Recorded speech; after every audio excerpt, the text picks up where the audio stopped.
You guys ready to rock, man? You want to get into some Lions? Oh, yeah.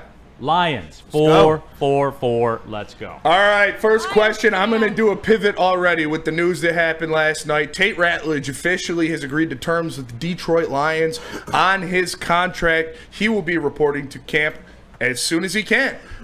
That solidifies the interior offensive line a little bit for the Lions. Are you still concerned with what they're going out there to start the season with?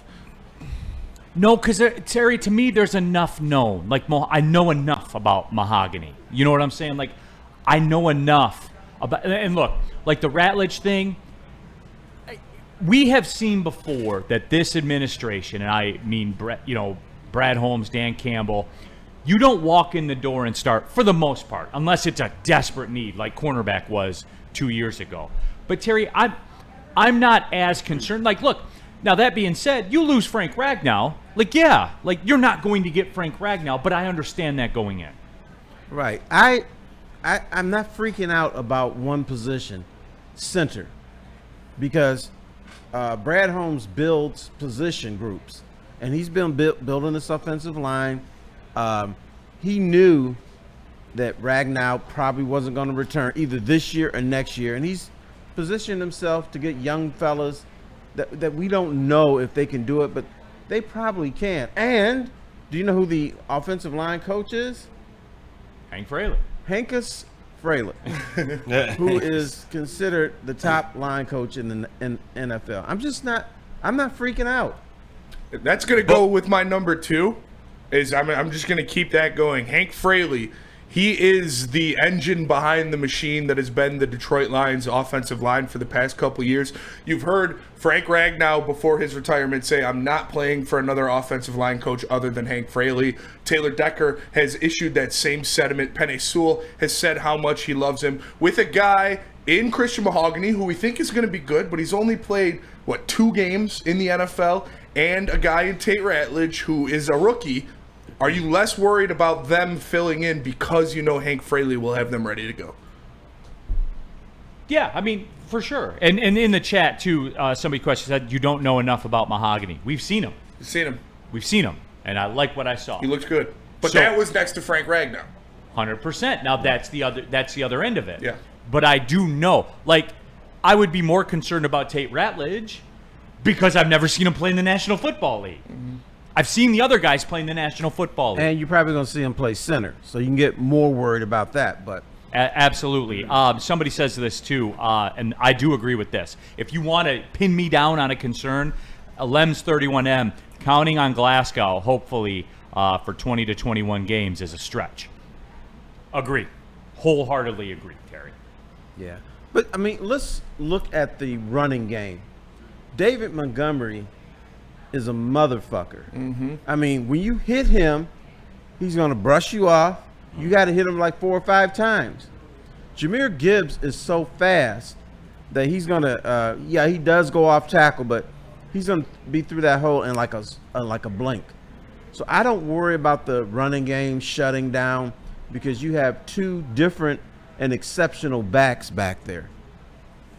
Woodward Sports chat thread, Weezy, stop disrespecting Decker. Yeah, he was saying because he was in between Frank Ragnow and Taylor Decker, which is true.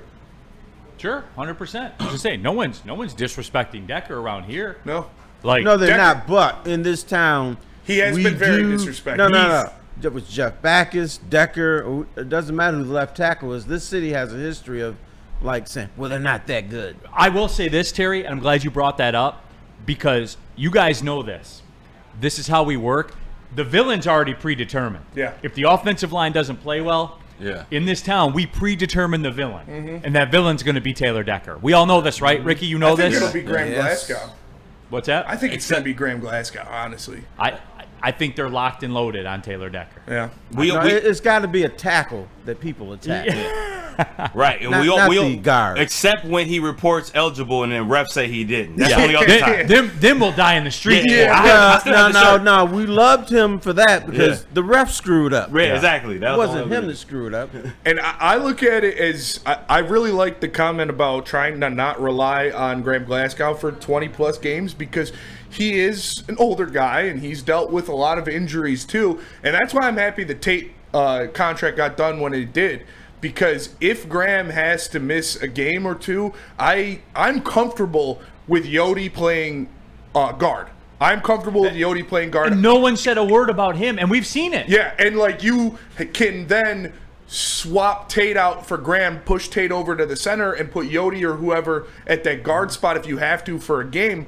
And having Tate in there now to get some center reps is going to be important because, more than likely Graham Glasgow is going to miss a game or two this year. 100%. I need you to change some verbiage to when Glasgow gets injured. You have confidence in other people. That's fair. All right, that's fair. Third down. All right, third down. Third spot on the 4 for 4.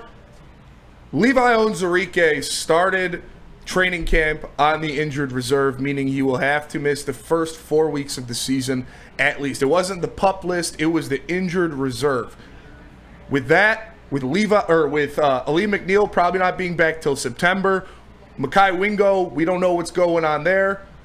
He might be taken off the PUP to start the season. We'll see how he looks. Are you worried with the defensive tackle spot for the Detroit Lions? I want to say no, Terry, because that's usually how I operate. Because it goes back to earlier what I said. People don't make deals. Deadlines make deals. Deadlines are what I concern myself with. There is. Granted, there is the most pivotal game in NFL preseason history coming up in less than 2 weeks when the Lions play in the Hall of Fame game against the Chargers. Granted, that is going to happen. And we all need to be ready, and we need to be locked and loaded for that game because that will dictate everything. But with that being said, Terry, typically I operate where I'm like, we do not have a game until September. So I'm going to be chilling. But, Terry, I'm not going to lie to you. And I live in this of being around it. You've been around it a lot where you understand how the real world works. But, Terry, I'm not going to say I'm shook or I'm scared or anything. I'm aware. I am aware, and I'm not typically aware. I guess that's the best way I can put it. Concerned? Oh, I'm aware. I'm aware. Okay. I don't have a word for it. It's not concerned or aware. It's more like this. Okay, thank you. And that's not official word. But Ali McNeil, I just don't think he gets enough credit about how tough he is, how good he is, at least around here because he's a defensive tackle. But that's a big miss with him missing. And you know something, too, that we haven't really talked about?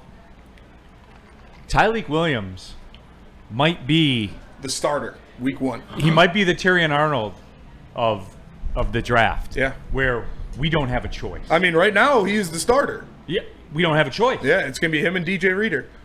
And again, that's aggressive. DJ Reader has dealt with injuries for a majority of his career. Tyleik Williams dealt with injuries last year. That's why I'm concerned, not because I don't think that Tyleik and DJ Reader can get it done, because I'm very confident in them. The legs in the parlay are starting to add up. If somebody else drops during the season before Levi or Aleem is back, we're going to be seeing fucking Tyson Alualu out there again. And I like Roy Lopez, but as a guy who gives DJ Reader a breather, not a guy that's going to be playing every 3 snaps. Well, let me say this, fellas. There will be injuries on the defensive unit. Yes. That always happens.